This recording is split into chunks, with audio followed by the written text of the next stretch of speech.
responsibility of white people to always keep us down. What was your life like as a young person? It was the typical ghetto kind of life, the hustling, the playing basketball, the not really having a vision or a purpose. You're just aimlessly going through a survival mode as a young teenager. And so there was no vision there or no purpose in my life at a very early age.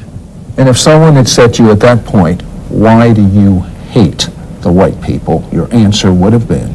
I'd have just showed them the results of what we was going through, the neighborhood, the environment, the prison system, the different social economic gap that was between us. It would have been almost like self-evident. I don't even need to explain it. Look at this, look at how we're treated, look at the two justices in this country versus whites have one kind of justice and blacks have another kind of justice. So it's been very easy to answer that, even though maybe that had been not true, but it's been very easy to point some indicators. But yet you got turned off a little bit about the Nation of Islam. What bothered you?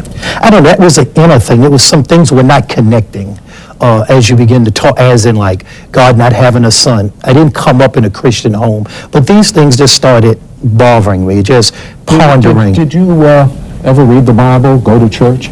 Oh, I read the Bible, but it was always in comparison with the Quran. I didn't go to church. I didn't go from the church. The first time you read the Bible is when you were part of the Nation of Israel. I was part of the Nation of Islam, yes. I was reading the Bible, yes, yeah. And it really would go to see, okay, was that said? Because if you read, you hear in the Quran, it talks about surah and ayats, which are chapters and verses. Verses in the Bible, you have chapter and verses, and you would just go and say, they say this in the Bible, so you would start reading it. And then I was just a reader anyway. I was always inquisitive, so I would just start reading the Bible on my own just to find out what was the story that was told. Did you actually challenge them on what you were reading and thinking? The Muslims? Yes. After that, yeah, I started challenging. I had some concerns. One day we had a meeting. I wanted to know just one question: why couldn't God have a son? And what did they answer you with, remember? It was really never an answer. It seemed like we were all we started getting into a argumentative mode because we were saying the Quran says he begat not, nor is he begotten, and the Bible says, well, I said, and this is what I said to them, Sid, was, let's forget that the Bible or Quran, both of them don't exist. Now explain to me why God, the one that we all say is the most powerful God that can do anything, why can't he have a son? That's all I want to know. And that question could never be answered. And then there was one day where something very supernatural happened to you in your apartment. Tell me about that. Well, I went to bed as anything else, and early in the morning, I saw the ceiling of the roof open up. I have to stop you. Okay. Were you drinking? Were you on drugs at the time? No, I was not. I was. As a black Muslim, I imagine that would have been difficult. You can't do the You can't do those things. Yeah, I, at one time, of course, used drugs and stuff. And so that's even the thinking of that was, is this a hallucination or are you imagining stuff? And I even thought, what did we eat or drink or sleep before you go to sleep? So no, this encounter, this visitation was not induced by anything that I done at all. And so being woke up, the ceiling opened up, and I'm intently looking, and I see this ball of fire coming, and it's coming at me, Sid, and I'm going, what? And inside you can imagine what you're thinking. And the closer it gets, then it changes into a figure of a man. And in the figure of a man, as it becomes closer, I hear my inside. My spirit man says, not my intellect, I didn't understand. It says, Lord, please don't come any further. And I'm thinking, whoa, what is this? And so that's the beginning of the first supernatural logically, you couldn't have come up with that just out of you. Lord, don't come any further. Why do you think you said that? What were you afraid of? I don't know. The spirit man must have knew, okay, what this visitation is and what it's about. I had no idea. And then dialogue began to take place between this visitation and me. What happened? What did they say? Well, the first thing was that the Lord had let me know this visitation that I had a call on my life. And that Wait a second now. You were not raised in a Christian home. The only Bible you knew is when you were comparing Bible with Quran. That's right. Why you? That's right. That's exactly the question. Why me? I didn't understand any of this. And instantly, during the time that he made the call, and I'm thinking the same thing, he showed me 3 instances in my life where death tried to take me. And I knew no one, at least 2 of them, no one knew about. And it was showing at an early age that whoever was trying to stop me from fulfilling my call, it was intervened by this visitation here, because it was just like a TV dress rehearsal. He was showing me my life, instances in my life. You're saying that the Lord protected you when your life was almost being This is snuffed out? like twice he showed it to me, and he was showing me what I was thinking at the time that I got out of it. And so it was blowing me away. This is mind-boggling, because these are experiences like 4 or 5 years ago, before at this visitation. And then he showed you who you were to meet. Well, first time you'd ever read a Bible, and you saw things that bothered you, and you reached a point where you thought there's something wrong, and you kind of walked away, and That's then you were in your room, just what is life all about type of thing, yeah. and a fireball comes in, the ceiling opens up, and the Lord is there. The Lord shows you 3 times where you were going to be snuffed out, killed, true. and he protected you. I'm wondering how many of our viewers have been protected and didn't even know. You didn't know it. That's right, yeah. You- And in that experience, it shows you that I had no idea. And he was showing me even what I was thinking when I got away. You know, one of the thoughts he was showing me was how slick I was to get out of that. How I just maneuvered my way out of that situation, and you go, oh my God, that no, this was the divine help. This was divine intervention. So there's many instances in our life where the supernatural has kicked in. God really does have control over our life, that we go our whole life and don't even realize, without his help, we'd be snuffed out. That's absolutely correct, yeah. So he gave you direction on what to do. Tell me about Yes, he showed me a man, and his name was G.J. Hoskins. And he told me to Did you go know to this him at man. all? No, I did not. I did not know him at all. that. You actually saw his face? I saw his face, and I remember seeing him before.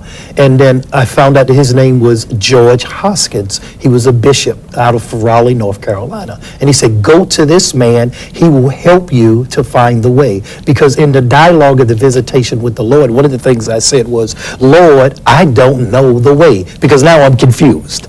Now I'm confused. I heard that the Bible and Christianity was a white man's religion. And now God is saying that this is not the truth. And that he's not a black man or a white man, that he's the right man to become right, get right with. So with that, he led me to Bishop Hoskins. I watched this guy for 2 weeks. Wait a second. When he led you there, did you just go to his church? Did you knock on his door and say, God sent me? No, I did not. What happened was he would every other day, he would come out, and where we play basketball at, he would be just walking around, not with a Bible or anything, and I would watch him for days. I knew during basketball, that's the guy. And so what happened is we ended up at a water fountain. I had just lost the basketball game. People ran in there to get water.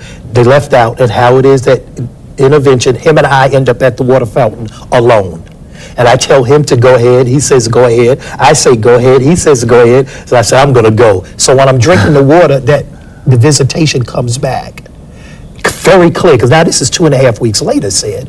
And I look around and said, well, none of my friends around. If this isn't real, it'll be his word against my word. It'll be an old man against his word against my word. And if he go tell my friends, I'll beat him up anyway. This is what I'm thinking. This is the kind of guy I am. understand. And so I go to him, and he drinks the water. I looked at him, I said, excuse me, sir, a few weeks ago, and he cut me off. He says, a few weeks ago, the Lord told you to come and see me. And I said, how did you know that? He said, the same God that spoke to you speaks to me. I said, he does. And then that's how that dialogue became. And it just blew me away. Imagine saying, I can the God that understand. spoke to me speaks to you. And he told me that you were coming. So he knew all this time he was waiting on me to approach him.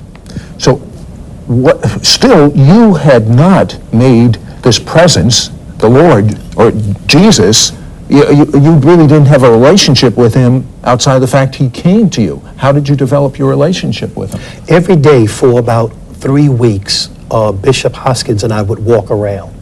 Not one time, he had a little Bible, he would carry this little pocket Bible, green Bible, and several times he pulled it out, but the majority of the time, he would just speak to me and walk. And every question I had about the church and Islam and why the church and why not this, and he would just answer it.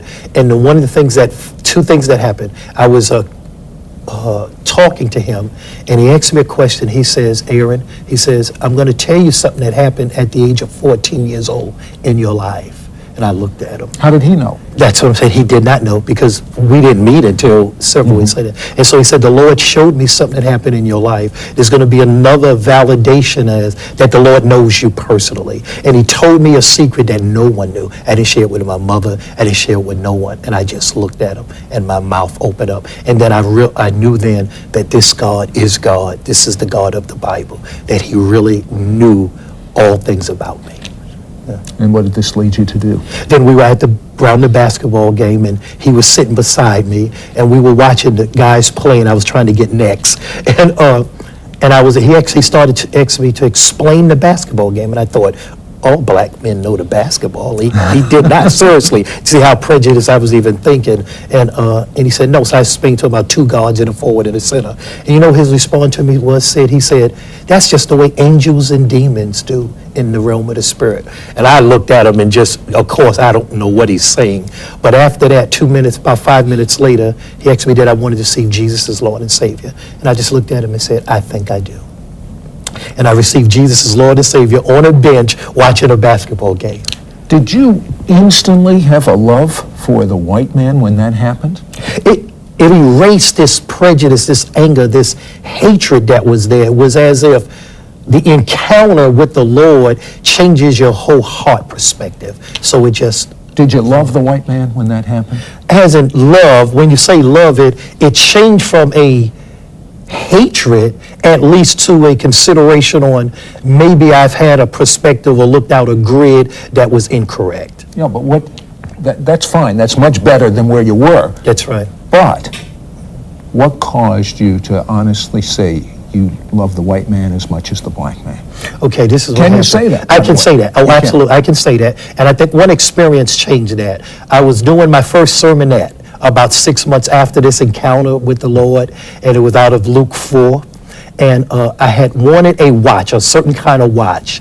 And of course, I didn't have the money. I come from out of where my mother was the only parent in the house.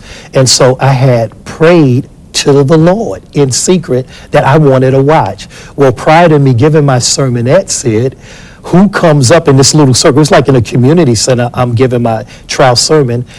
Bishop Hoskins stopped and said, before you speak, son, we have a present for you for your birthday. So a couple of people got up and said some good things, and I just smiled. And then this one white guy, his name was Michael, he got up. And he walked up to me and handed me this box, or was reaching a box out toward me. And I had so much dislike for white people that I couldn't reach out and take the box right away. And so I was waiting and I was looking, and then he started telling me, he says, you know, I was praying and I felt like the Lord told me to get you a watch. And time, that God is the God of time, and that God is he's have a Kairos time. And that was my time then to become free from something that had me bound, and that he could speak to a white man or speak to a black man, and that he had our desires, he could answer our prayers, and he could use whomsoever he will.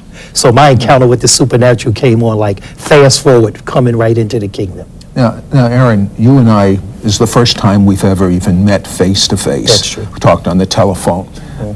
Honestly, can you say I'm white? Yes. You're black. Yeah. Can you really say you love me? Not cosmetic junk, I know what you not mean, that. yeah. There's too much cosmetic junk that's going absolutely, on. that's true. Can you really say you love me? Absolutely. One, because of the changing of the heart when you have an encounter with the Lord. But two, it's amazing how in our ministry right now, the majority of the people that are with us are all white, 80 to 85%. So some would call you an Uncle Tom. If they had that grid, that mentality, would call me an Uncle Tom, yes. Now, you didn't relate when you were told about angels and demons the first time. Have you seen an angel? Absolutely. Tell me one experience. Okay. Matter of fact, the last recent time I had an encounter with the Lord was my wife and I were sitting around watching a video called Angels about the baseball game. And it was about the little kid that got on the bed and prayed about, oh, I wish you would send some help. He prayed to God and asked God to send to help his baseball team because they was at the bottom of the pennant and he wanted them to get to the top. And his father just said the only way that he would come back to help if the baseball team went from the bottom to the top. So out of a childlike prayer, this child is on the bed, he prays, God, I sure wish you could do something for the angels. Well, when you know it, that God hears even those whispers, and he sent some angels. Well, after video was over it, I went into my office in the house. We have an office part, and I just thought, I was sitting there and I was moving papers, and I said this in childlike faith. I said, Lord, it's time for you to send some angels to help us in Orlando. Just childlike. That's all it was. It was in a very conversational way to the Lord. And that night I went to bed, was in the bedroom with my wife, felt the prodding to go get up. I got up, I went back into the office where I have a couch. I went in the couch, I went and fell asleep, and all of a sudden I heard this noise in the room. And I thought, why is Angela in this room? She knows not to come during my quiet time. It's your wife. This is my wife, Angela, yeah. And all of a sudden I opened my eyes, and there on the chair, in the chair is an angel. And I looked. This is what I said, you've come. What does angel look like? This angel, he had of course, it was not a very strong glow, as if it was the glow that we say all angels have to come with this blinding light. That is not true. As you study scripture, sometimes it can come as a visitation as a human being. But it was this clear, whiteness around him, and it had this stare that had like a river of God just flowing out of his presence. Such a peaceful presence of the angel of the Lord. Now, God sent this angel to you because you asked, but does this angel say anything to you, or? No, he did not. He just stared, and then I went back to sleep in the presentation. Did you have a good sleep? I had a very good I'm sleep, sure. yes. I get up, I go back into the bedroom. I don't say anything to my wife because she's asleep. She gets up an hour later, she uses the restroom, and then she walks in the room, she says, Aaron, I says, yeah, because you know how wives like to talk. And then I'm thinking, oh, this is another conversation she wants to have 3 o'clock in the morning. She says, did an angel visit you? And this wakes me up. Whoa, how did you know? She said, I heard him leave. I heard the door shut. And this is our kitchen door. She said, I heard the door close, and I thought, who would be here 3 o'clock in the morning talking to Aaron? And she said, when she said that, then she got the witness in her spirit. The Lord said, that was the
angel that came and visited your husband. So it confirmed my visitation, and also she didn't see it, but the Lord spoke to her or had a witness that an angel had came and visited her husband. Aaron, there's a big problem in